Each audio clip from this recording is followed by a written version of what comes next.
My name is Reuther. I am the owner-operator of Dunmore Candy Kitchen. The Dunmore Candy Kitchen was established in 1904. Immigrants came over from Greece and started it, and it only had 2 other owners since. I'm the 3rd, and it's been thriving ever since. I decided to run the Candy Kitchen after my children were grown. I was a stay-at-home mom, and I loved that. And once they were out of the house doing their own thing, just this crazy opportunity came upon us that the Candy Kitchen was for sale, and I went in and looked around and watched them make candy and thought I could do this. I would like to do this. My name is Nick Reuther. I am owner of the Dunmore Candy Kitchen. We purchased the store in June of 2009. I had a successful engineering business for 15 years. Once we bought the store in 2009, my wife Laura took it to a new level. She increased sales 2.5 times in 5 years, and we needed help. So I came over. I am not a candy maker. I'm more on the business side of the company. I handle all the accounts payable, accounts receivable, marketing, and operations, equipment, and my wife takes care of the physical candy making. I decided to leave my engineering business to join my wife, my sister-in-law, and my son in this family business. My name is Nick Reuther, and I am the lead production of the Dunmore Candy Kitchen. I've been in and out between college. I've been full-time though, running the kitchen probably the last 2-3 years. When we first purchased the Candy Kitchen, I had no real aspirations of growing the business. My wife got involved in making the candy. Our existing customer base grew and grew with little or no marketing effort. And it was just word of mouth. They wanted more of our stuff, and it just kind of mushroomed into it. And as sales doubled, we saw, even with a little bit of push and marketing effort, just by making people aware of our product, that's the only marketing effort we have to do, sales continue to increase. When the thought of we need more space came upon us, the question is, what do? Do we shut down Dunmore? Do we open up a whole other facility? Do we open up just a second store? What do we do? The reason why we had to leave Dunmore was because our fan base, the community of Dunmore, was so good to us over the years that we had to move. We had to get a second location. There was no space for everyone. It got to the point during the holiday time, we would be out of product, out of space. We couldn't have one more person fit in the door if we tried. We mainly needed another space to provide our local fan base to come in and get their chocolates for the holidays. With doing a new store, one of our issues was, how do we leave the original building? How does the management team, our staple employees, leave that and turn it over to someone who has no management experience with candy, no face recognition with the customers? We found an individual, Connor Allen, who has great retail background. He's very personable, and he's like a 3rd son to us. We trust him, and quite frankly, by giving him the keys to that store and running that store has made this transition possible, because it would be an unsurmountable task to look and manage both stores at once. My name is Connor Allen, and I am the store manager of the Dunmore store. So coming into the store, I really wanted to preserve that reputation and that tradition that it has amongst the community. I think because it's been here for so long, and it makes so many memories with people. People remember it from childhood, and that's something that you'll kind of always remember throughout your entire life. What I did before we left Dunmore was I made sure I brought my new manager in before we actually left. All of the people who Dunmore was used to seeing every day. And that helped. So when we left, my manager Connor was there, and he still knew, he was starting to know the customers, and they were starting to get to know him. When we left, it was an easy transition. He just took over, we introduced him to everybody. It worked out very well. Now it is amazing. Almost a little bit over a year later, that store absorbed him, and Dunmore loves him.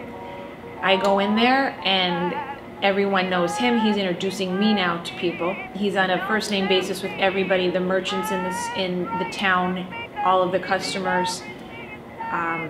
I couldn't have asked for a better transition. I think when the expansion happened and all the original staff left and went to the Davis Street location, I think it was a little almost odd for people to get used to someone new, especially someone who wasn't from Dunmore originally. But I have since moved into the community, and I know a lot of my customers by name. I know a lot of their families, and I think they've really accepted me into the community, which I think is very helpful in the job that I do. So in what I did previously in like a more corporate mall-based retail, although you do get to know your customers, you definitely don't get to know them as well as you do in a community that you live in and in a community that has really appreciated this store for what it is for as long as it's been what it is. Working in this store since the second store is open, it's been very different. We had to get used to how to transport things back and forth. We had new staff members come on and off. And the community itself kind of had to get used to the fact that a staple from their community had expanded into another community. Everybody from the Dunmore community really adjusted to having their community staple in another location. And I think they appreciate the growth. I think something that they've really loved for so long, to see it expand, I think the community itself really likes to see that. People were worried about when we took over in 2008 that the quality, that the taste, that everything was going to change. And my mother was very adamant about it staying exactly the same, that you would not be able to see a difference. I was very concerned about opening a new store because the Dunmore store and the Dunmore community is 106 years of families coming to that location and everything being as it was. I was afraid that they would see changes, think changes were coming. You know, some people will say don't fix what's not broken, and that mentality will keep you in one place. It keeps you from wanting to grow and become bigger. I was very concerned that people would think we closed. You know, any change, sometimes the rumor in town, a lot of places we heard were saying, a lot of people were saying that they closed. And I was very concerned that people would feel that way. I was very concerned about Scranton welcoming us. I was very concerned with the fact that even though I had a more productive kitchen, would I be able to make enough for both stores? Keeping everything the same in both stores, making sure that there was a presence in both stores that people in Dunmore were used to. They were used to my staff, they were used to seeing me, and they liked that. They liked me coming out and saying, here, I just made peanut butter cups, have one. And I was concerned that that would be different in Dunmore. And I didn't know how to make that okay, because I want that effect. Really, I think it's great to see the business grow. I think it's great to see it grow so much that production space had to increase as much as it did. I think it's great to see a second retail location open. I think all signs really point to it being a really positive move for the business's direction. I couldn't be more happier with the Dunmore Candy Kitchen and the growth that it's had since we took over in 2008. The expansion over on Davis Street has only shown us that we have the support of the community. Our staff has grown, our product has grown, and we couldn't be happier. Family business to me is the best business to have because you are with your family all day. I see my kids. I mean, my ideal job was staying at home and being a stay-at-home mom. So when I came to work and I could bring my kids with me and they're here, it just is an extension of that. I've given up a lot with my engineering business to be here. My education is engineering. I worked in the private sector for years. I was on my own for 15 years. Managed a multi-million-dollar engineering firm, 18 employees. I'm licensed in 6 states. And quite frankly, I've given all that away to do candy full-time. It's a fantastic business. It's wonderful working with your wife and your family every day. And there's nothing like it. If I had a do-over, I would do it over all again. the same way. I am happy here. I am happy to come to work every day, to see the employees that I have around me. They are,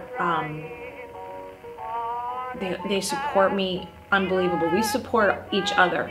But I believe any successful business person, if you surround yourself with people who care for you and you care for them, and they have your back and you have their back, all will work out.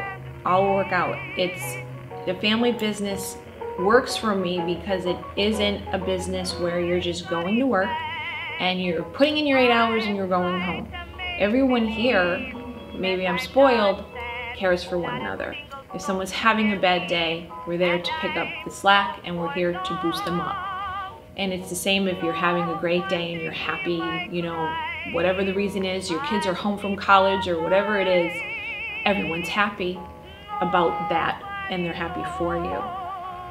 So I am happy here. I'm very happy here. The hours are long. I will admit that. They're very long, and when, you know, at the end of the day, if something's not done, you're doing it. You're staying to finish it, and you're working holidays and you're working weekends. But again, and I hate to keep repeating myself, but if you're with your family and you're all doing it together, it's golden.